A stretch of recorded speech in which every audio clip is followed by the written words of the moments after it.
The harvesting begins the silent arrival. They came on a Tuesday morning when most of Earth was having breakfast. No fanfare, no dramatic entrance music like in the movies.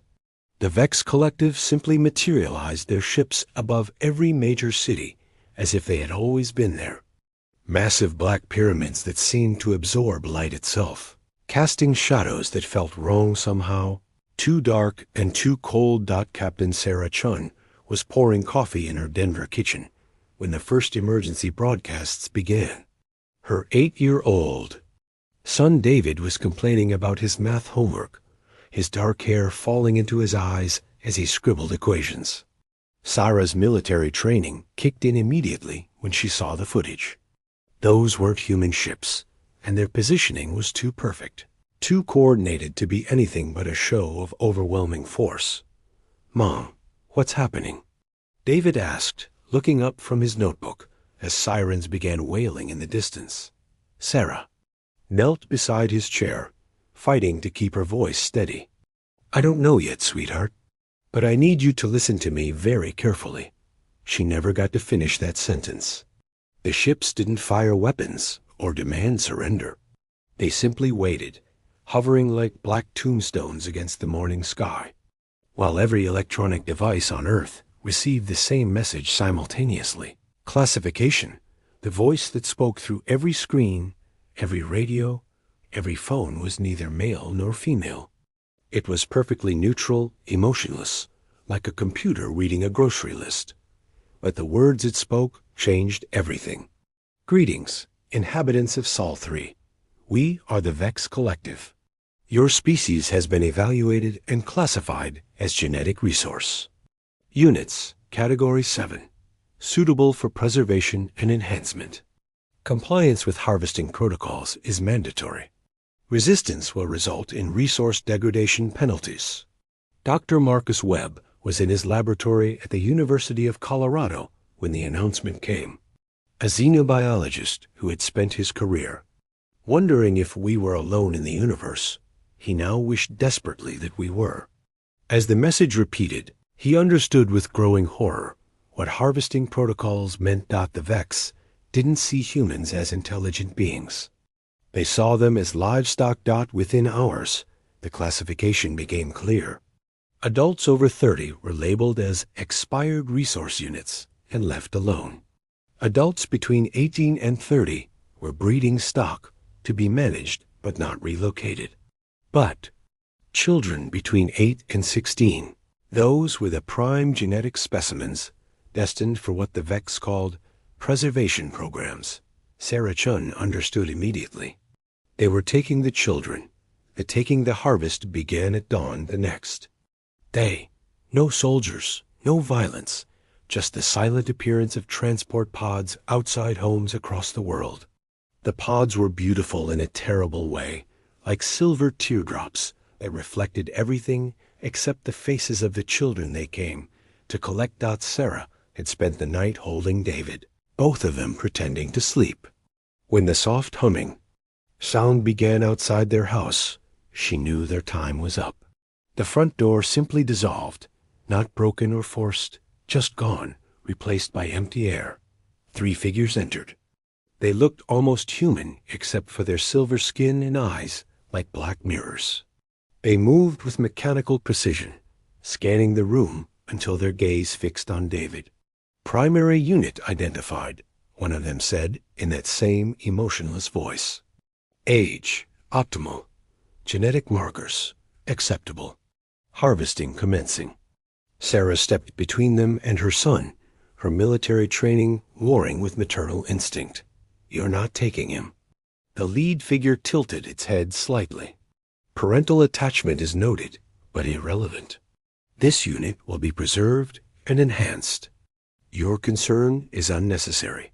"My concern?" Sarah's voice cracked. "He's my son. He is genetic material," the figure replied. "Sentiment does not alter classification."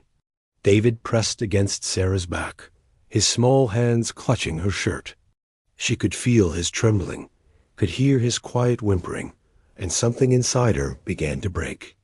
Not break apart, but break open, like a dam giving way to a flood. "Please," she whispered. "He's just a little boy." The Vex didn't respond. One of them simply raised its hand, and David began walking toward them despite himself, his eyes wide with terror, but his body no longer his own. "Mom," he screamed, fighting against whatever force controlled him. "Mom, help me!" Sarah lunged forward, but found herself frozen mid-step, held by the same invisible power. She could only watch as they led her son away, his desperate cries echoing through the dissolved doorway until the transport pod's humming drowned them out. When the pod vanished into the sky, Sarah collapsed to her knees in the empty doorway. Around the world, the same scene played out in millions of homes. The taking was efficient, thorough, and utterly without mercy. The broken father, Sarah Chon, was not a woman who broke easily. 20 years in the military had taught her to compartmentalize pain, to function despite loss. But as she knelt in that doorway, watching the sky where her son had disappeared, she felt something new taking shape inside her. Not despair, though. That was there too. Something sharper. Something dangerous. She thought of David's laugh, his terrible jokes, the way he hummed while doing homework. She thought of his questions about why the stars were so far away, and whether aliens would be friendly if they ever came to Earth. She thought of the trust in his eyes when she promised to always protect him. That promise was broken now. But Sarah Chun was far from broken herself. Dr. Marcus Webb found her 3 days later, sitting in her kitchen, staring at David's unfinished math homework. Webb had been going door to door, quietly identifying parents who might be useful in what he was already thinking of as the resistance. Captain Chun? He stood in the dissolved doorway, uncertain whether to enter. "I'm Dr. Webb from the university. I knew your husband before he deployed." Sarah looked up slowly. Her eyes were red but dry, her face set in lines that hadn't been. "They're a week ago. What do you want, doctor?" "I want to get them back," Webb said simply. "All of them. And I think you want the same thing." For the first time since the taking, Sarah smiled. It wasn't a pleasant expression. Underground formation. The resistance began in basements and abandoned buildings. In the spaces the Vex didn't bother monitoring because they contained no genetic resources. Elena Vasquez, a communications expert, who had lost her twin daughters, established the first secure network using old radio equipment and encrypted signals hidden in television static. Commander Kai Tanaka, whose military base had been ignored by the Vex because it contained only expired resources, began coordinating cells across North America. His network connected with similar groups emerging worldwide, all united by the same driving purpose: find the children and bring them home. Sarah Chun became the operational leader of the Denver cell. Her military experience and personal motivation made her a natural focal point for other parents who wanted to do more than grieve. Webb provided the scientific expertise, analyzing every scrap of Vex technology they could find. "They're not gods," Webb explained during one of their early meetings, held in the basement of an abandoned church. "They're advanced, yes, but they have limitations. They underestimated us from the beginning, classifying us as mere animals. That's their weakness." Elena looked up from her radio equipment. "I've been monitoring their communications. They don't encrypt anything because they assume we're too primitive to understand it. Their mistake." Tanaka spread a map of known Vex installations across the table. "What have you learned?" "They're keeping the children in processing centers," Elena replied, her voice tight with controlled emotion. 17 locations worldwide. They're running what they call enhancement protocols on them." The room fell silent. Everyone knew. That could mean anything from education to something much worse. Sarah's voice was deadly quiet. "Where's the nearest center?" "First Strike Planning." The processing center was located in what used to be Peterson Air Force Base, now transformed into something that looked like a cross between a laboratory and a prison. Sleek silver structures had grown from the ground like metallic flowers surrounding the original buildings in patterns that hurt to look at directly. Webb had discovered something crucial in his analysis of Vex technology. They use quantum resonance for most of their systems, he explained. It's incredibly efficient, but also incredibly fragile. The right frequency disruption could cascade through their entire network. How do we generate that disruption? Sarah asked. Webb smiled grimly. With equipment they'll never see coming. Old Earth technology, analog systems that operate on completely different principles. We can't match their sophistication, but we can be so primitive that we confuse their sensors. Elena had been working on something she called the Screamer, a device built from old television, transmitters and microwave components that could broadcast white noise across the quantum spectrum. It won't destroy their systems, she admitted, but it might blind them long enough for us to get inside. Tanaka had identified the security patterns. They rotate guard shifts every 6 hours, but they don't expect ground-based infiltration. Their defenses are designed for orbital threats. The plan was simple in its desperation. They would hit the processing center during the next guard rotation, use the Screamer to create a window of confusion, and extract as many children as possible before the Vex could respond. Sarah checked her equipment one final time. A mix of human weapons and improvised devices, nothing the Vex would consider threatening until it was too late. The irony wasn't lost on her that their best hope lay in being underestimated. The warning sent the attack began at 03:00 hours on a moonless night. Sarah led a team of 12 volunteers, all parents, all with nothing left to lose except the children they'd already lost. Elena activated the Screamer from a hidden position 2 miles away, sending cascades of chaotic noise across frequencies the Vex used for coordination. The effect was immediate. The silver structures flickered, their perfect geometries wavering like mirages. Guard patrols stopped moving, their sensors overwhelmed by signals they couldn't process. For exactly 4 minutes and 37 seconds, the most advanced species in the galaxy was rendered blind and deaf by obsolete Earth technology. Sarah and her team used every second. They breached the outer perimeter using simple explosives that registered as geological anomalies on Vex sensors. Inside the processing center, they found rows upon rows of containment pods, each holding a child in some form of suspended animation. David was in pod 347. Sarah's hands shook as she worked to open it, using a manual override Webb had designed based on captured Vex schematics. When the pod hissed open and David's eyes fluttered, Sarah felt something she hadn't experienced in weeks. Hope. "Mom?" David's voice was weak, but unmistakably his own. "I'm here, baby. I'm getting you out of here." They managed to extract 43 children before the Vex systems came back online.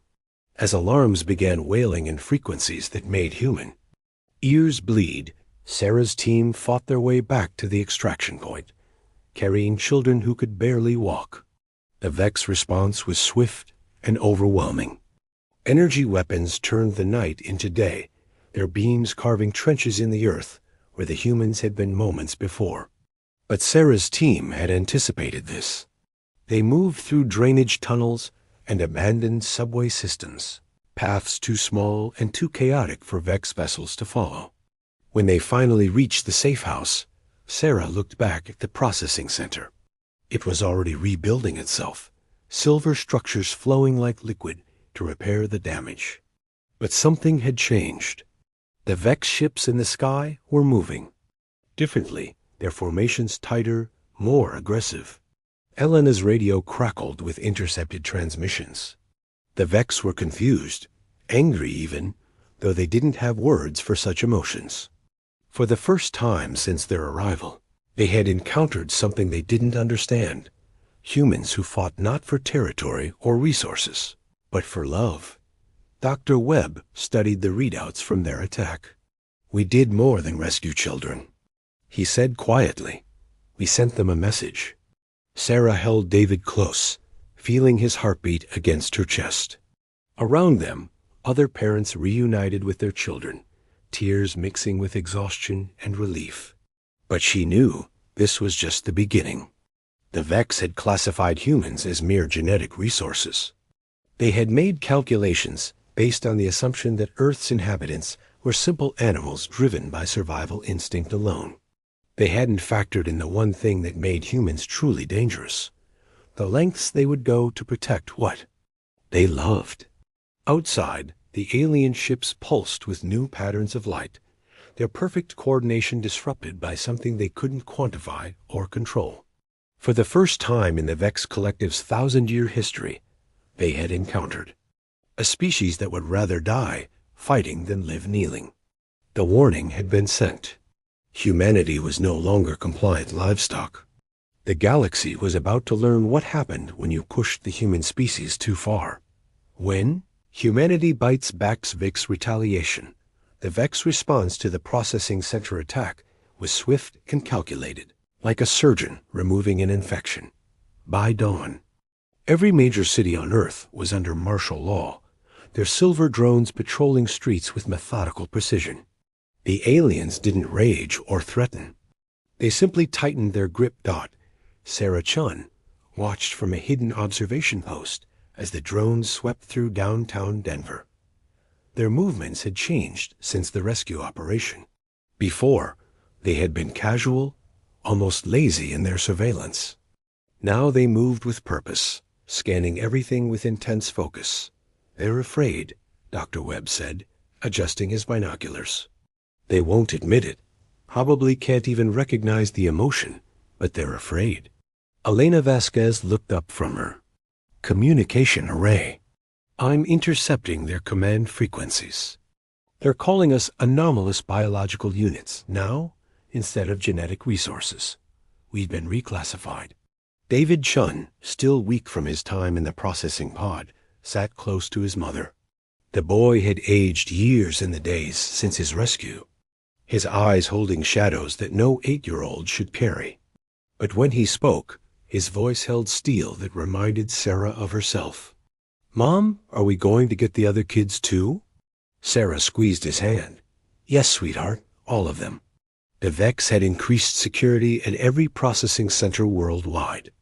Orbital platforms now provided overlapping coverage, and ground installations had been reinforced with energy barriers that could vaporize anything larger than a butterfly.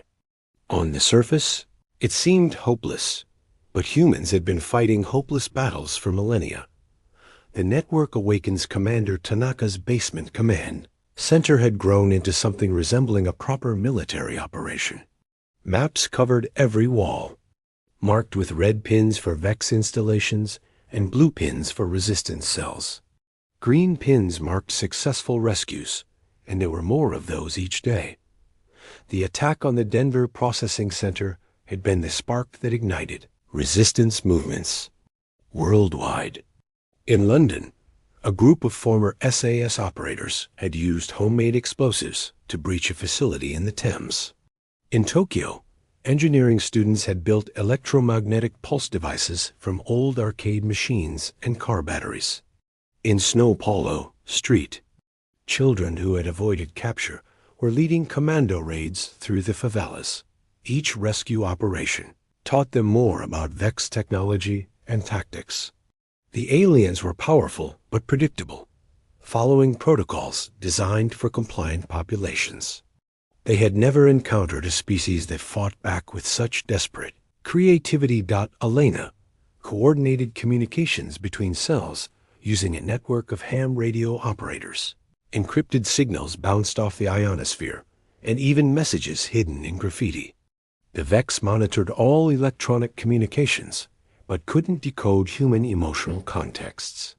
A love poem could hide troop movements. A recipe for bread could contain demolition instructions. "The network is growing faster than we expected," Elena reported to Sarah and Webb. "We have active cells on every continent now, The Vex can't monitor everything simultaneously. Webb studied the latest intelligence reports. They're adapting their security, but they're still thinking like administrators, not soldiers. They assume that if they make the cost high enough, we'll give up. Sarah smiled grimly. They don't understand parents. The truth was spreading through the resistance. The Vex Collective had conquered dozens of worlds, but they had never faced a species like humanity. Other races had submitted when faced with overwhelming force or negotiated for favorable terms. Humans just got angrier. Operation Shattered Cage. The plan that emerged from the Global Resistance Network was audacious in its scope and simplicity. Instead of hitting processing centers one at a time, they would strike all 17 facilities simultaneously. The operation was scheduled for the winter solstice, when electromagnetic storms would provide natural interference with Vex sensors. Sarah led the planning for the North American operations. Her Denver team had grown to include engineers, former military personnel, and civilians whose only qualification was rage at what had been taken from them. They called themselves the Broken Chains, a name that spread to resistance cells worldwide. Strategy relied on humanity's greatest advantage, unpredictability. While the Vex used standardized equipment and tactics across all installations, human cells developed their own approaches based on local resources and expertise. In Australia, former miners used industrial boring equipment to tunnel directly under a processing center. In Norway, oceanographers attacked a facility built on sea ice, using controlled avalanches to bury it completely. In Egypt, archaeologists who knew every hidden passage in ancient ruins led assault teams through forgotten tunnels. Elena had discovered something crucial in her analysis of Vex communications. They're not just holding our children, she announced during a global conference call that connected resistance leaders across 6 continents. They're studying them, trying to understand human emotional responses. Webb's voice was tight with anger. They're experimenting on them. Yes, but that gives us an opportunity, Elena continued. All processing centers are connected to a central research node in orbit. If we can overload their data collection systems simultaneously, we might be able to crash their entire network. The plan evolved quickly. Each ground team would carry what Webb called an emotion bomb, a device that would broadcast the combined psychological profiles of every rescued child, overwhelming the Vex analysis systems with raw human experience. Sarah loaded her teams. Emotion bomb with recordings from David and the other rescued children. Their voices, their fears, their hopes, their love for parents they thought they'd never see again. It was weaponized humanity, pure and simple. The children's signal Operation Shattered Cage began at 2100 GMT, synchronized across 17 time zones. Sarah's team approached the Denver Processing Center through maintenance tunnels that predated the Vex occupation. Similar approaches were underway around the world, from Arctic research stations to tropical jungle installations. The emotion bombs activated first, broadcasting human psychological patterns across frequencies the Vex used for data analysis. The effect was immediate and devastating. Vex systems, designed to process logical information, began overheating as they tried to analyze the chaotic complexity of human emotion. Their orbital sensors are flickering, Elena reported through the COM system. The network is destabilizing. Sarah's team breached the Denver facility using tactics learned from previous raids. They moved fast, knowing they had minutes before the Vex adapted to the new threat. Inside, they found not just containment pods, but something worse, analysis chambers, where children were subjected to psychological stress tests. David stayed close to his mother as they moved through the facility. "Mom, I can hear them," he whispered. "The other kids, they're scared." Sarah followed her son's lead to a section of the facility they hadn't mapped. Behind sealed doors, They found observation chambers where Vex researchers watched human children respond to various stimuli. The aliens were trying to understand human bonding, testing how far children would go to protect each other. What they discovered was that human children, even under the most extreme stress, still showed compassion, still tried to comfort each other, still maintained hope that their parents would come for them. The Vex couldn't understand it. Their reports, intercepted by Elena's team, described human behavior as logically inconsistent and evolutionarily counterproductive. Children sharing food when hungry, comforting others despite their own fear, maintaining social bonds even in isolation. None of it made sense to species that had eliminated emotion from their evolution. "They think we're broken," Webb said, as they coordinated the rescue operations. "They can't comprehend love, but that incomprehension was their weakness." The emotion bombs didn't just crash their analysis systems. They revealed the fundamental flaw in Vex thinking. They had spent so long perfecting logical efficiency that they had lost the ability to understand the irrational power of emotional bonds. Final. Gambit the simultaneous attacks succeeded beyond all expectations. 14 of 17 processing. Centers were completely evacuated, with over 8,000 children rescued worldwide. The remaining 3 facilities went into emergency lockdown, but the damage to the Vex network was catastrophic. Sarah stood in the ruins of the Denver processing center, watching as Vex ships began repositioning in orbit. David was beside her, along with dozens of other rescued children, all staring up at the alien vessels with a mixture of fear and defiance that was purely human.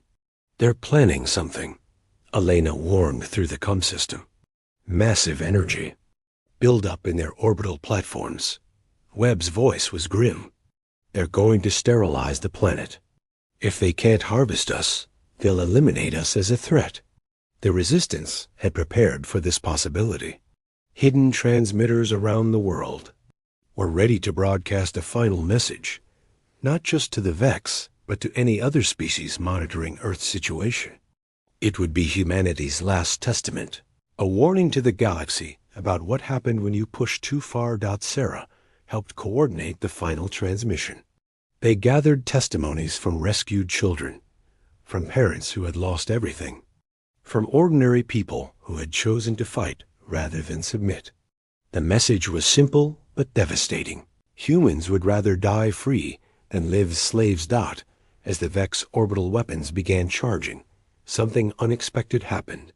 Other ships appeared in Earth's space, vessels belonging to species the Vex had previously conquered. The transmitted human testimonies had reached them, and for the first time in their subjugated existence, they remembered what it meant to resist. Thakari diplomat transmitted to the Vex command ship, "We have observed the human specimens. Their behavior patterns indicate potential value beyond current classifications." A Zephyrian military commander added, "Their resistance capabilities suggest tactical applications for collective operations." The Vex found themselves facing a decision they had never encountered, their own subjects questioning their judgment. The emotion bombs had done more than crash analysis systems. They had introduced chaos into the perfectly ordered collective hierarchy. The galaxy watches, the standoff in Earth's orbit lasted 3 days. Vex command ships held position above the planet, while their orbital weapons remained charged, but not firing. Below, human resistance cells maintained defensive positions, ready for the final battle. But the galaxy was watching now. The human transmissions had reached dozens of species, many of whom had been conquered by the Vex generations ago. The message was spreading.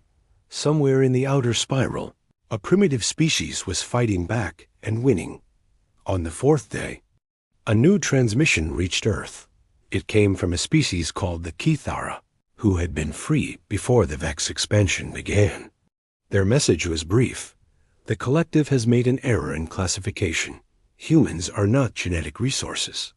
They are warriors." The Vex response was immediate and telling. Instead of firing their world-killing weapons, they began withdrawing their forces from Earth's surface. Not retreating, but repositioning. For the first time in their expansion, they were uncertain that Elena intercepted their internal communications.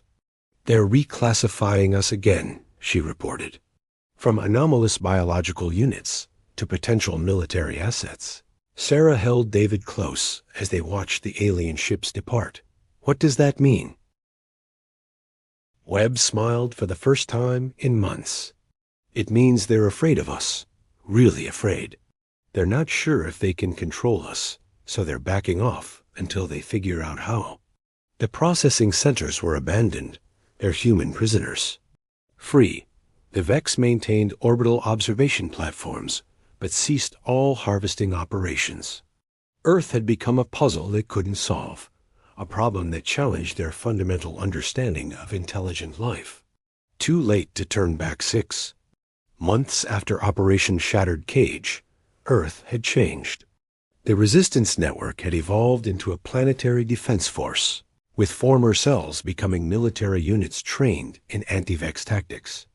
Children who had been experimented on were now teaching adults about Vex psychology and technology.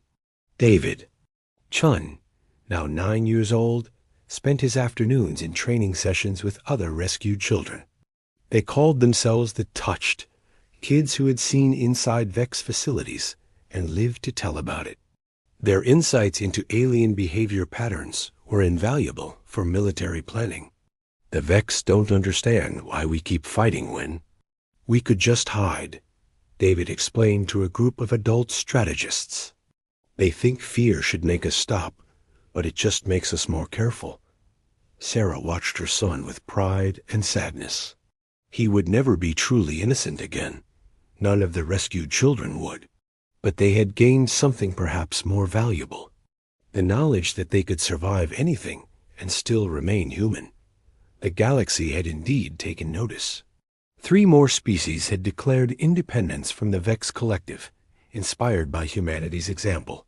Trade delegations from free worlds were requesting meetings with Earth's leaders. The primitive planet that had been marked for harvesting was becoming a symbol of resistance. Elena's global communication network now reached beyond Earth, connecting, with underground movements across dozens of worlds. The techniques developed to fight the Vex were being shared with other enslaved species. Humanity wasn't just fighting for itself anymore. It was fighting for everyone who had ever been classified as resources rather than people. Commander Tanaka established the first off-world resistance training facility on a Cathara moonbase. Human tactics, unpredictable, emotional, willing to sacrifice everything for abstract principles, were being taught to species that had forgotten how to rebel.